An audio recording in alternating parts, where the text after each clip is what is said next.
people to your show. So I don't know, maybe that kind of explains a little bit that, like, because I don't know, we don't, like, we crap on, but we don't really, I don't know, we don't try and talk ourselves up or anything, but we're really thankful that God, there's something really special, something really unique about the Frugals and whatever it was about the band. The vibe, I don't know, there was something there and people responded to it, and we're just stoked that we could be a part of that, and definitely don't feel that it was, you know, that we did it, that it was us, you know, we really feel, and you know, even to this day, that it was God doing it the whole time, and it was his choice to bless us like that, so we're just like, thanks God. So yeah. Yeah, it's a wicked story. I was actually really looking forward to you guys, because I didn't know the full story of what happened. So it's huge how, like, you know, you went from there to, think tank and stuff, and then reform. So Yeah. Massive, huge. So lyrically, do you guys want to just share a bit about your inspiration for music, your inspiration for being a Christian band, and like the lyrics and things like that? A bit about the lyrics.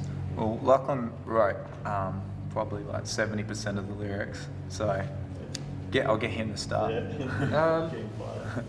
Yeah, I'll go, Shane, have a look at this. He'll be like, oh, okay, and put some music to it. I'm like, wow, that's really cool. How do you do that? And I'll just keep writing some more stuff. So, but that was just something that sort of developed. I don't know where it came from, but just sort of, I'm like, oh, I'm going to write some lyrics, and the first ones are really bad. And but I think that just came from either just made up stories about a cat or about Gigantor or something. There was some silly stuff, just like fun, and then other stuff were like things that I'd experienced in my own life. One of the songs, Geek Got the Window Seat, just about being at school and being picked on and not being liked by a lot of people, and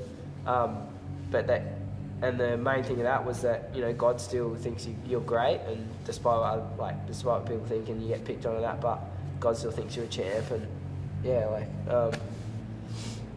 I don't know, just life experiences and things that I felt passionate about, like different issues and in my life and what I see happening in the world and in the church, and yeah. So sort of, I guess maybe half and half serious, half just funny stories or nonsense, or I don't know. Yeah, like I think we were like, we know God's real, and being a Christian, serious stuff sometimes, and there's, you know, definitely like you know, this kind of somber side to life, and I think, you know, like, as people, we need to come to a point where we recognise our mortality, and we recognise our need to we recognise the need that we can't kind of just go on forever without God, you know. And so we were really full on about that. We didn't, you know, kind of pay that out or anything, but at the same time, we never took ourselves too seriously. And I think it was I think we had good balance in what we sang about and talked about. There's just, I mean, and the Nowhere to Hide CD, the new album that we just put out for all the kids. I actually noticed that pretty much every song on that CD is singing about God's grace, God's love, God's power in your life. The fact that we're nothing without God, that kind of stuff. I'm just, shocked. We actually had heaps of songs about that, and we didn't actually try to do that. It was just, it's like, I've always believed that your whole life is your ministry, and so it's a natural thing for us to just, for Lachlan and myself, to just write lyrics to express our lives, our life with God, and I don't know, maybe that's why we're struggling to kind of pinpoint all these songs, because it just kind of comes out. I don't know. Yeah, but it's definitely there, and the songs have meant a lot to a lot of people. So. And just quickly, this cover, Nowhere to Hide. Well, it's pretty powerful. Is that how you feel, or like? Well, that was a kind of, and that was actually my weird sense of humour, because we basically just.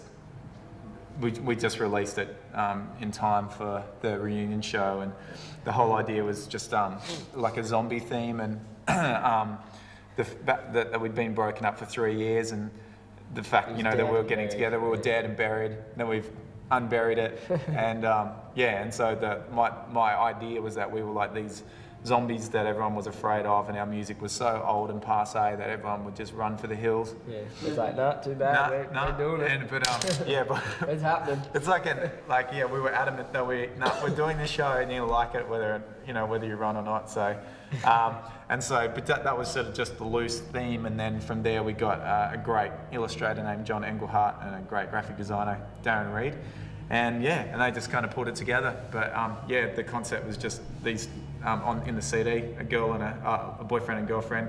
They don't know what's going on, but they know something's after them, and they're running from us the whole CD, and at the end it was just a movie.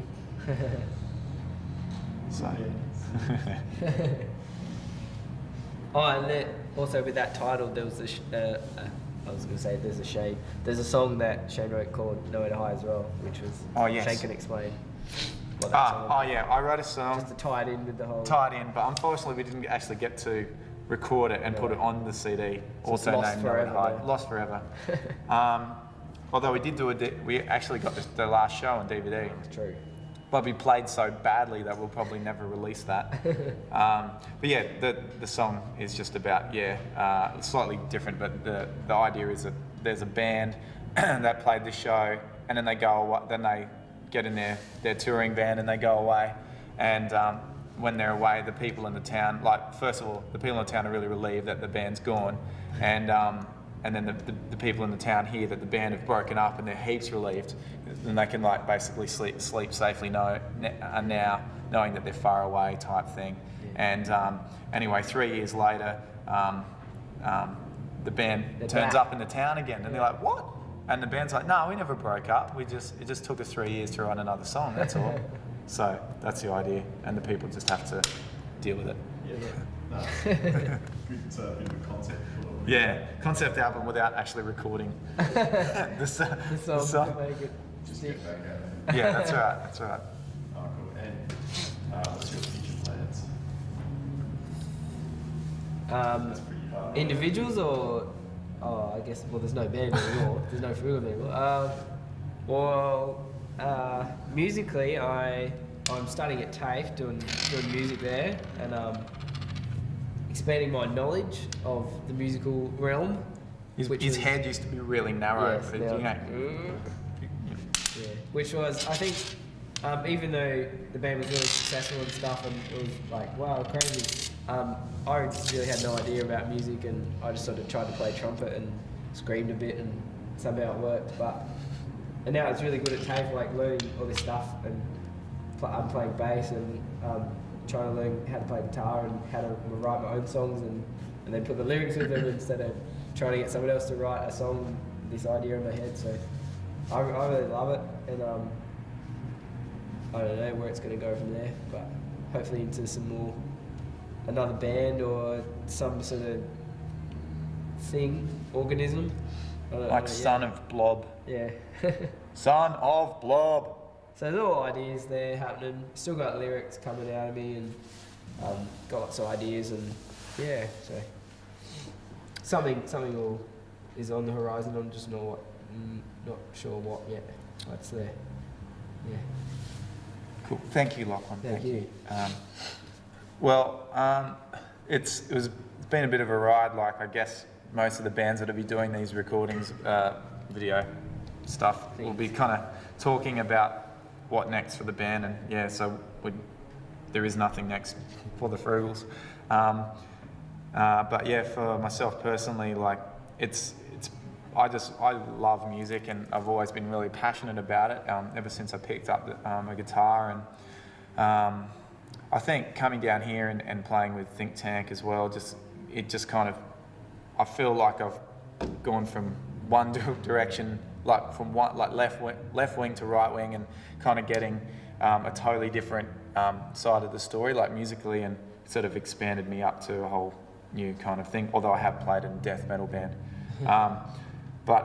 so sort of going from there, I did some solo stuff for a while, and that was really cool. But I think when I was playing some solo shows, and I did a little CD called Free the Lines, and I did that, and I just realised that I just don't like playing solo. I like being in a band, I like interaction, I don't know, I just like being in a band and just having a band to experience stuff with and fellowship with and things like that. So I was just like, yeah, I've got to get back into that again. So and I've been playing for the last year with a guy named Benjamin Green, who is a bit of a local at the Underground, does come to a fair few shows here, and he's just an amazing guitarist and a singer and songwriter, and we've been writing for the past year, and we've done a few shows, but we've tried to keep it under wraps a little bit because we just want to come out with something really good. So and I just set myself up with a home recording studio, and so we're basically, musically speaking, planning on releasing something later this year. And really excited. It's acoustic based, but we're trying to do something different that either no one's doing or not many people are doing, and just really looking at pushing conceptually